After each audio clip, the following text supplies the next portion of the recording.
Chapter 18, Resonance of the Soul. Law of Attraction and Your Soul. You've surely heard of the law of attraction and may or may not believe it. It is valid. Let me explain in scientific terms what is happening when we say, quote unquote, like attracts like. Soul resonance. What is it? Resonance is a phenomenon that occurs when an object or a system is subjected to an external force or vibration that matches its natural frequency.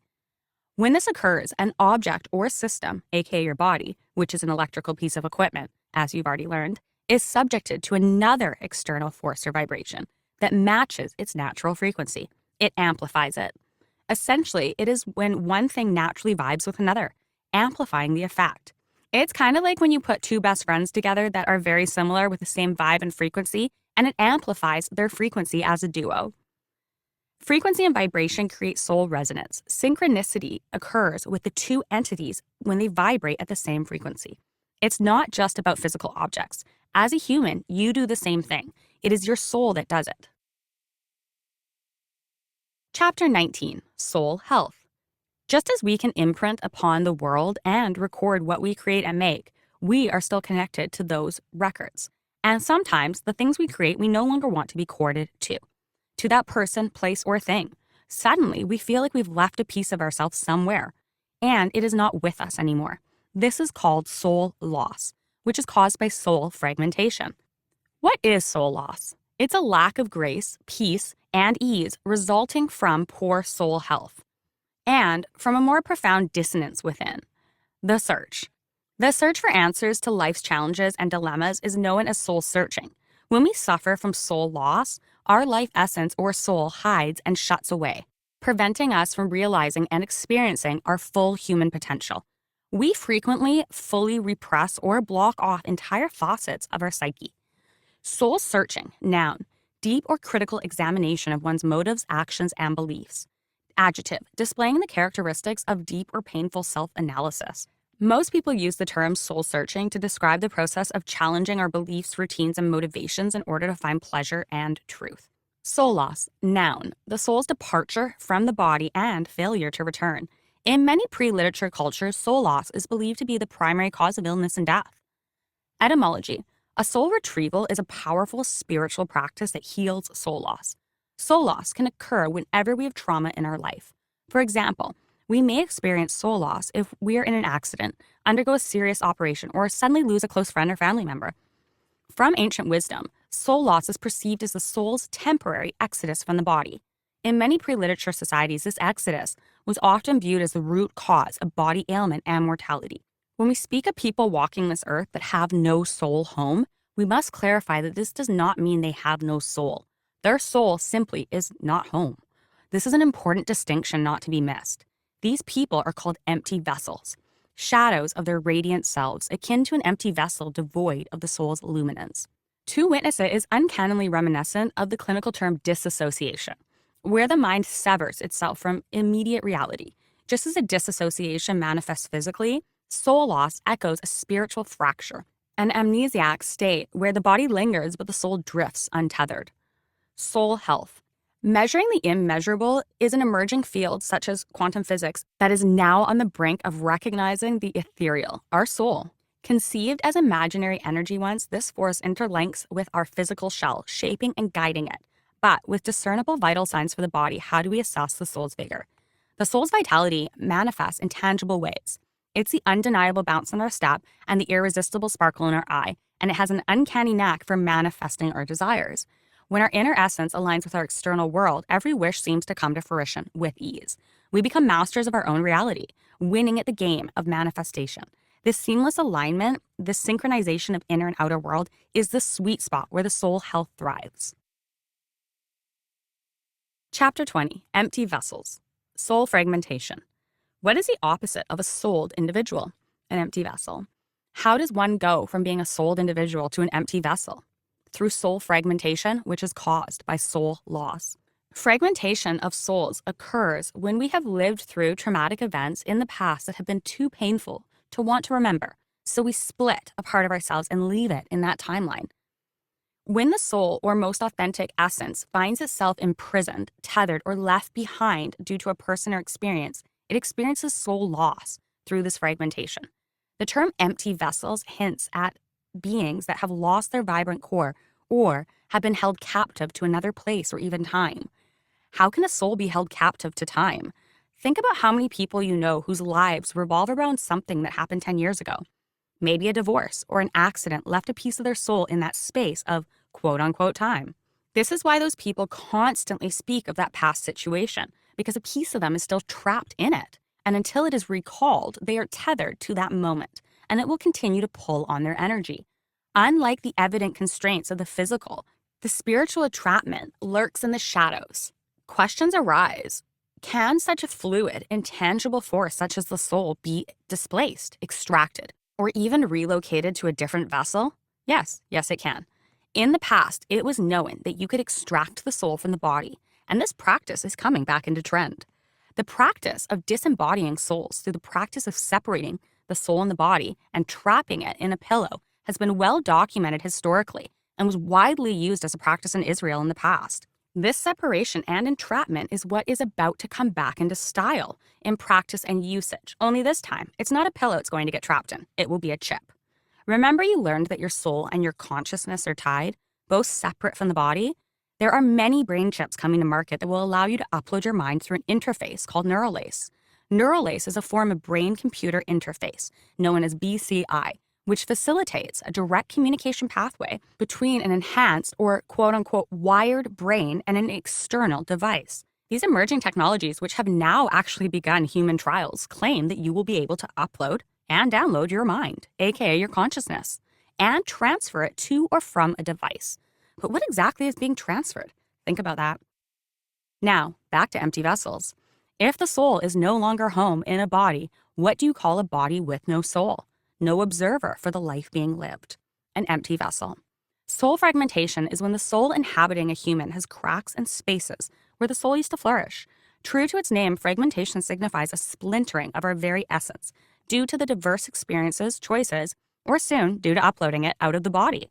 Yet, there exists hope for restoration. Empty vessels are walking among us already. The world is marked by soul loss. You can see it all around you. Society and the world as we know it feels like a painting being drained of its vibrancy. You can't help but wonder, where have all the souls gone? Why is it suddenly more common to see others with their heads held down, not interacting with the world as they pass each other by? Where are all the smiles? Where is all the cheer and the laughter that once used to live in happy homes and everywhere we went? What has happened to all the joy on earth? Why the mass exodus? Surprisingly, souls can and do exit. They depart when agony becomes unbearable. Such exits, often due to life's overwhelming stresses or disappointments, fracture the soul. These voids then turn into gateways for energies of a lower vibration. An obvious manifestation that everyone has witnessed before that demonstrates this would be blackouts. Blackouts, where the soul overwhelmed by toxins actually momentarily departs from the body. Consider this. Could the stresses of our world, the disparities between our aspirations and realities, sicken our souls? Yes. So much so that ailments metamorphose into dis-ease, which will surely become disease. At what tipping point does the soul retreat? And in its absence, who helms the body? If a soul departs due to choice or pain, the body becomes an empty vessel. Empty vessels are human bodies wherein the soul has vacated. As one observes the gradual graying of the world, the number of quote-unquote resigned souls becomes evident. A gloom is setting in, visible in the dwindling count of joyous souls around us. Ask yourself, how many happy people do you know? Truly happy. Not happy when they're on the Instagram, but happy in real life, with their life, satisfied and at ease, loving where they are and what they're doing. Probably not many. Yet, in this encroaching darkness, there's a truth that stands. Light and dark are two sides of the same coin. As society's luminous seems to wane, those who are souled seem to shine even brighter. Not because their light got brighter, but simply because of the contrast of the growing dark around them. It is easier than ever to spot the souled ones. A looming question remains. Will our collective light flicker out, or will the souled individuals light the way for us all to blaze brighter? Soul loss refers to a state of disconnection or detachment from one's true self, personal values, beliefs, and passions. It occurs when individuals feel a sense of estrangement from their authentic essence and struggle to recognize who they truly are. This disconnection can manifest in various ways, such as feeling lost, confused, or unsure about one's purpose and direction in life. People experiencing soul loss may find it challenging to connect with their inner desires, talents, and values, leading to a sense of emptiness or unfulfillment. Several factors can contribute to soul loss, including significant life changes, traumatic events, separation from loved ones, societal standards, and, of course, external pressures. For instance, major life transitions like ending a relationship, enduring betrayal, moving to a new city, or experiencing career setbacks can trigger feelings of uncertainty and identity crisis, all which lead to soul loss. Additionally, societal norms and expectations may lead individuals to conform to certain roles or behaviors, causing them to lose touch with their own soul and what makes them happy. This can be particularly pronounced in cultures that emphasize conformity and surpass individual expression. Empty vessels. This term refers to those who have no or little soul home. I say home because the soul is currently not there, but it can return if enough pieces are not lost. It is fully possible for a soul to choose to exit completely if the soul becomes too fragmented and the experience of this lifetime becomes unbearable. At that point, those souls are not coming back. They have chosen to leave of free will. No piece of them remains to initiate the callback of the other pieces. Therefore, the body operates as an empty vessel from here on out. Symptoms of the soul's silent screams. There are signs before a soul goes. How does one discern the rift of a departing soul? The symptoms resonate deeply akin to losing one's very spark. After a traumatic event, there's this gnawing sensation like a piece of your essence has vanished. The world seems less vibrant, the laughter a tad hollow, and every experience feels like a desperate attempt to bridge an inner chasm. Overstand this. Trauma isn't a hierarchy. In its essence, trauma is a universal experience unfettered by a scale of its source. Each layer of pain, each added trauma, augments this weight, deepening the schisms within. The onset of spiritual malice. What we call soul sick is a state where one's energy cascades into dis-ease. Ignored and unchecked, this spiritual unrest can transmute, manifesting ailments into the physical realm. The etymology of the word sick in many contexts alludes to a spiritual or soulful disturbance. This underscores the profound interconnectedness of our body, soul, and the ailments they experience. What is dis-ease? We have to completely reframe how we view disturbances and symptoms in the physical body. Illness and sickness are the result of dis-ease in the body, which presents itself as disturbances and symptoms, and left untreated will manifest into disease. Do you see how dis-ease becomes disease? Often, we cannot figure out why we got sick because we are looking everywhere in the physical reality of the present time for an issue that is hiding in the energetic body from the past. The cause of dis-ease will not be present by any typical medical test or procedure. For this reason, it is never thought of, addressed, or even considered. As I always say, common knowledge is not that common in the system. What is the actual definition of the word sick? The actual definition of the word sick is spiritually or morally unsound or corrupt. Whoa. Let's look at all the meanings that can tip us off to what is actually happening to us when we get quote-unquote sick. The following are definitions of the word sick. To be spiritually or morally unsound or corrupt. Sickened by a strong emotion, sick with fear. Worried, sick. To be filled with disgust, that makes me sick. Depressed and longing for something, sick for one's home, homesick. Mentally or emotionally unsound or disordered, morbid. Sick thoughts. Highly distasteful, sick jokes. A sick crime. Or sickly, lacking vigor. As you can see, being quote-unquote sick is a spiritual issue.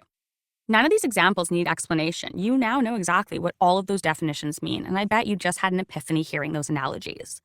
Do all empty vessels become backdrop people? No. Sometimes the empty vessels continue on, unsouled, as in the case of backdrop people, and in other situations, another soul can even enter, known as a walk-in, or even a dark entity, such as dark spirits. Let's go over the quote-unquote what can enter variations when a vessel is void of a soul. Walk-ins versus soul swapping. If the soul leaves, a walk-in may enter. Walk-ins are a concept. These entities are thought to be souls or unconsciousness that have not originated from birth of the body they inhabit. Unlike the traditional overstanding of life, where a soul is intrinsically linked to a body from birth until death, walk-ins are interlopers, stepping into a life that was not initially their own. The phenomenon of walk-ins describes what happens in the context of a body that, for one reason or another, has been vacated by its original soul. This vacancy is not a physical emptiness, but a spiritual one. It's as if the original soul has concluded its journey or purpose with a given body and has chosen to depart, leaving behind a vessel. It's in this particular and unique state of vacancy that a walk-in can occur. The walk-in is a different soul or consciousness, seizing the opportunity to continue its own journey or fulfill its own purposes within the physical realm. This incoming soul integrates with the existing physical and mental framework of the host body, but brings its own set of experiences, purposes, and spiritual objectives. Have you ever known someone to go through something traumatic in life and suddenly be a completely different person on the other side? Could this be why? This transition is not meant to be mistaken for possession, a term often associated with malevolent or external control of a dark spirit. Rather, walk-ins are considered a form of soul exchange. The original soul relinquishes its claim, allowing another soul to continue the journey in the physical realm. This exchange is generally thought to be peaceful and purposeful, with each soul's journey being respected and honored by the other. The integration of a walk-in soul into a new body can be a complex process. It involves the merging of the walk-in's own memories, experiences, and spiritual purpose with the residual physical, emotional, and mental imprints of the host body. This integration can be smooth and seamless, with the new soul subtly adopting and adapting to its new life. And in other cases, it can be tumultuous, marked by a period of confusion, disorientation, and emotional upheaval as the walk-in acclimatizes to its new physical existence. If walk-ins are a one-way transfer, what is a two-way transfer? A two-way transfer is known as soul swapping. Soul swapping. Nature of exchange. Soul swapping implies a two-way exchange. Two souls essentially switch bodies, each taking over the other's physical vessel. This is more of a mutual exchange compared to a one-way transition seen in walk-ins. Consent and purpose. Like walk-ins, soul swapping is often viewed as a consensual agreement between souls involved. However, the purpose can be more varied, including learning lessons from a completely different life perspective, resolving karmic debts, or experiencing something that is only possible in the other's life circumstances. In essence, while walk-ins involve a single soul entering a body after the original soul has left, soul swapping is a mutual exchange where two souls swap places. When souls are swapped, do they know that they have been swapped? Does a walk-in know that it is a walk-in? Normally, yes. Think about it. You've seen many movies that highlight this concept. Freaky Friday with Lindsay Lohan, anyone? 17 Again with Zac Efron? Or the new Disney movie Soul? These are examples of soul swapping. Or have you seen the classic Heaven Can Wait? This is an example of a walk-in. There's one common theme between all these movies. The soul knows it is not in the original body. Although it's cute to think that concepts of movies come from nowhere, I don't believe that. I believe much of what movies portray comes from real-world examples that we either are privy to know or have been hidden with time. The same way I don't believe all ancient cultures depicted, quote-unquote, the same animals that, quote-unquote, never existed. Concepts don't come from nowhere. After reading Soul Game, watch the movie Soul and read between the lines. It is telling you far more truth than you may realize. In volume In Tune Soul, you will learn why the character's name is 22 in the movie Soul. And no, it's not a random choice of numbers. It's the movie sharing ancient secrets with you about the soul. Vices open voids, a cautionary tale. Vices are the number one way to open up your vessel to dark spirits. Imagine a vessel hollowed out and yearning. This is the heart of one experiencing soul loss and becoming soul sick through dis-ease, a void seeking solace. Yet, more often than not, instead of true healing, many find solace in low vibrational vices, further shadowing their inner luminance. True comfort becomes elusive, and in its place, numbing agents promise quick resolve. This masking of the pain is dangerous, for as you numb out uncomfortable situations, people, experiences, or moments in time, the dis-ease in your body is festering and will spread, and you will be none the wiser as you numbed it, and have no idea that it is growing and getting stronger. As you quote-unquote check out using vices, your soul begins to literally check out. Think about alcohol for a minute. Alcohol has a long, rich history in taking souls out of humans. They're not called spirits for no reason. The term alcohol is derived from the Arabic word alcohol, relation to body-eating spirits. Alcohol is a spirit, and it loves an empty vessel because it can be its new home. Ever notice how quickly alcoholism can take over a person's life? There's merely a shell of them left afterwards. Where have they gone? Who have they become? You'll hear people say he's just not himself when he drinks, or I don't remember doing X when I drank. What is blacking out? When a person drinks and blacks out, they are gone. They don't remember anything because their soul was gone. It literally leaves as the situation is too poisonous for it. And thus, there is no observer. Thus, how could they remember something they never observed? Blacking out is not falling asleep, because you can wake a sleeping person, but you can't wake a person who's blacked out because they're not there to be woken. Look at the word even, black out. What is a blackout? A dark void. What is the moral of this section? Vices don't heal voids. They darken them and widen them until the void is large enough and dark enough that something else might step in and fill it as the soul steps out. Can two souls live in one body? Yes. And not in some quote-unquote I identify as kind of way. No, two souls can actually live in one body in the all the blood begins to flow differently in the human kind of way. Have you ever known someone who was the walking epitome of the term two-faced? Not necessarily Jekyll and Hyde, but two fully distinct sides or faces, just not themselves sometimes, and often enough that you knew both sides. Maybe they had more than one soul residing in them at given times. The concept of multiple entities inhabiting a singular form is as ancient as human thought itself. We can see tales of possession, spirits, and dual natures in all mythology and spirituality across multiple cultures. But when we shift from the realm of mythos to the empirical world, an interesting question arises. Can two souls genuinely coexist within a single vessel? Consider the medical phenomenon known as multiple personality disorder, or dissociative identity disorder, DID. Here, individuals don't just display varying personalities, they embody them. Each persona might actually possess its own memories, behaviors, and even distinctive physiological reactions. Astonishingly, a switch in personality can lead to tangible changes in the body, from measurable alterations in blood flow patterns in the brain to sudden appearance and disappearance of allergies. Is this evidence of dual or even multiple souls cohabitating? Remember, spaces left vacant either by trauma or soul loss can become arenas for other energies to take root. The universe is a vacuum, and the human psyche is no exception. When there's an empty space, something will invariably seek to fill it. Whether that's another facet of the individual soul or an entirely different entity remains one of life's deepest unresolved mysteries. Non-souled, never-souled vessels. What are backdrop people? They are basically non-player characters in the game of life. What is a non-player character in the game of life? A non-player character, also known as an NPC, is any character in a game that is not controlled by a player. In video games, this usually means a character controlled by the computer, instead of a player, that has a predetermined set of behaviors that potentially will impact gameplay. But in life, they are what Dolores Cannon coined backdrop people. Now, are all people backdrop people? No. Are there lots of them? Yes. These are the people who became empty vessels due to soul loss or chosen exodus due to painful experience. When I speak of void spaces that get filled by entities, think of the computer taking over for a player because they got up and left the room. Dolores Cannon, a past life regressionist and hypnotherapist, has contributed many intriguing ideas to the field of spiritual exploration through her work. One such concept is that of backdrop people. It's an interesting idea that can be analogized with non-player characters, NPCs, in video games. Here's a breakdown of the comparison. Backdrop people. Dolores Cannon's theory. Definition. According to Cannon, backdrop people are individuals who appear in our lives but do not have the same depth of soul essence or purpose as others. They're essentially filler people, present to complete the backdrop of our lives' play. It's as if our world is a stage, and while some of us are main actors with distinct purposes and roles, others are just there to fill space, akin to extras in a movie. Purpose. These backdrop people help create the setting and context for the main actors to play out their roles. They're not necessarily unimportant, but their primary role is to provide the necessary background for the more significant events and interactions to take place. Non-character players, NPCs in video games. Definition. NPCs are characters in video games that are not controlled by the player. Instead, they're controlled by the game's programming. They can be shopkeepers, quest givers, or just ordinary citizens walking around in the game world. Purpose. NPCs provide the player with tasks, supply items, and add depth and realism to the game world. However, unlike player characters, their actions and choices are limited and predetermined. Comparison and application to life.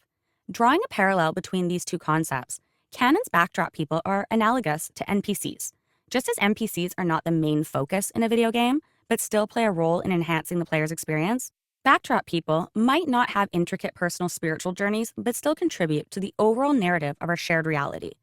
The idea here is that not everyone we encounter in life will have profound soulful interactions with us, but they still add to the richness and depth of our life's experience. Furthermore, the notion can be extended to explore deeper spiritual ideas, like soul loss or soul fragmentation. In various spiritual traditions, soul loss is believed to occur when a part of the soul separates from the individual due to trauma or intense emotional experiences. These individuals might seem quote-unquote checked out or not fully present, akin to how an NPC operates within the confines of its programming and lacks depth or free will of the character player. I don't need to tell you who the souled individuals are and who the backdrop people are. Now that you know they exist, you will likely recognize them when you encounter them. It's often pretty obvious when there's no soul home in a human. Clues of backdrop people. Think of all the sayings you've heard over the years. He's heartless. She's so cold. These sayings don't come from nowhere and provide easy clues to who may be a backdrop person. Likewise, you know who is filled with a soul, bright and alive, likely obsessively working towards their soul's purpose, or has an intense passion for what they do or a hobby they love with no regard of what anyone else thinks of what they're doing. While it's conceivable that many individuals might be navigating life in a more quote unquote checked out or detached manner, due to various reasons, not everyone checked out is an empty vessel or has become a backdrop person. Those on prescription medications such as antidepressants or anti-anxiety remedies can often mimic an empty vessel with glazed over eyes or lack of emotions, so you don't want to assume they are unless you know. Being able to tell is called discernment, which is the skill of differentiating between who is souled and who is not. Soul retrieval. What we do not retrieve becomes lost, astray from its whole, leading to the feeling of void. Soul retrieval is about being fully embodied and integrating all your pieces back into your whole self. To integrate, you must confront all these things you couldn't fully experience, including the traumatic experiences you've been avoiding. Although thinking about this may feel overwhelming, it can actually be a quick and easy process if you fully surrender to being yourself in the present moment. Soul surgery. Soul surgery is a primary way that the soul retrieval is performed. Soul surgery can be defined as surgery of the energetic body to obtain primarily mental outcomes. Just as like when the physical body, if the symptoms, aka the signs, are missed, it may result in the need for surgery. Having soul surgery can be a great experience. It often relieves pressure and provides a feeling of relaxation and calmness as the dis-ease that was causing one to be soul sick dissipates. However, soul surgery is a big deal. Ideally, you don't want to get to the point where you need it. Missing the signs doesn't mean you've done something wrong. We all miss them from one time to another. But if you have missed them and require more extreme means of realignment, soul surgery is the answer. Soul surgery utilizes the physical, mental, and spiritual laws that direct your life to remove unwanted conditions and unload what has entered you. Through voids you left open and unburdens you of the pain and discomfort you are carrying in respect to the past mindsets, people, experiences, or moments. These conditions inhibit the full expression of your divinity. What to expect as a result of soul surgery. The integration of your soul's fragments can infuse and provide you with increased energy and vitality, leading to a more dynamic and vibrant existence. The natural release of deep emotions such as sadness, disease, anxiety, or depression is an integral part of healing. This process is vital for welcoming back and integrating the pieces of your soul that were lost due to soul loss.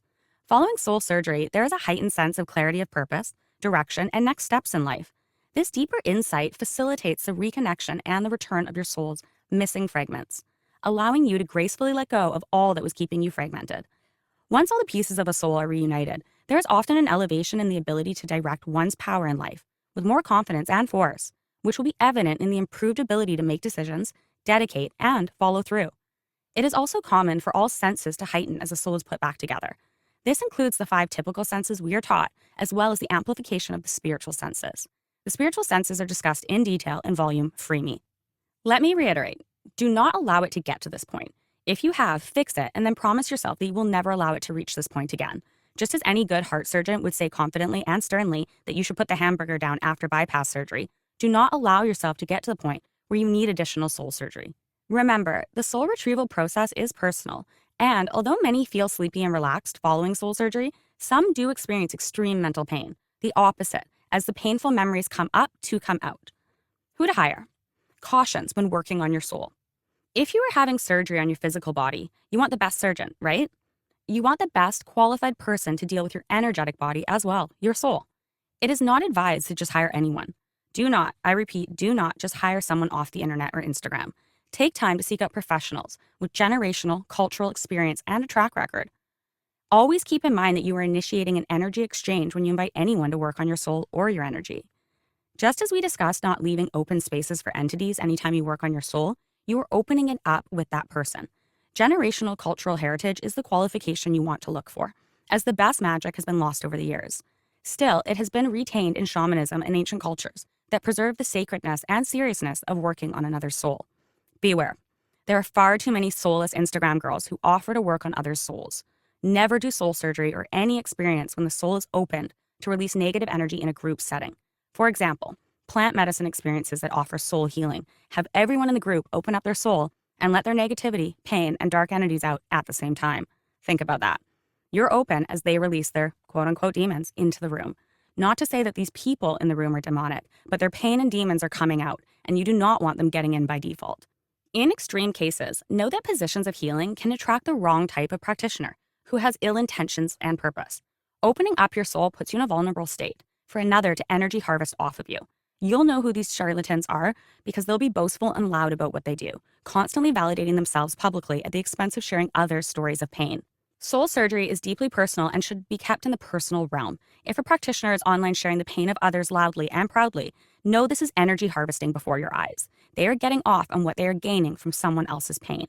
If you do not hire a qualified individual, you may end up doing more harm than good and find yourself in a more depleted state than ever after soul surgery or any form of soul retrieval. It is important to reclaim the pieces of yourself as you go because you don't want to need soul surgery or worse, experience full soul loss. Just as a surgeon can't tell a patient how many hamburgers they consumed before their fatal heart attack, no one knows how much soul loss or fragmentation a soul can bear before it checks out forever. Damaged energetic fields and vulnerabilities. A damaged energetic field is characterized by punctured holes or weak spots within the energetic field. The energetic field serves as our defense mechanism and life support structure, allowing us to function effectively within our physical environments. It is essential for maintaining our overall well-being, protection, and safety to both your energetic and your physical body.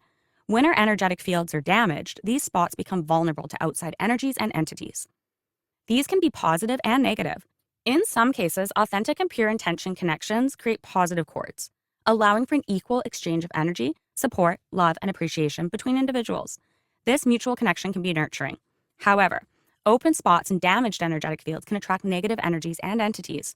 People with darker intentions may attempt to exploit these vulnerabilities to spread their problems or negativity onto others, particularly onto those with a stronger, more positive energy, attempting to alleviate their burdens and free up their light by consuming yours.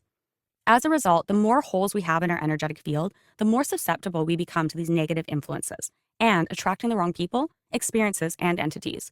This energy theft can give others power over us, weakening our sense of self and diminishing our ability to maintain healthy boundaries, or even worse, put us under spiritual attack. Maintaining strong and healthy energetic fields is crucial to protect ourselves from these unwanted intrusions. This can be achieved through meditation and energy healing, as well as self-care, which can help repair any damage and reinforce our energetic boundaries.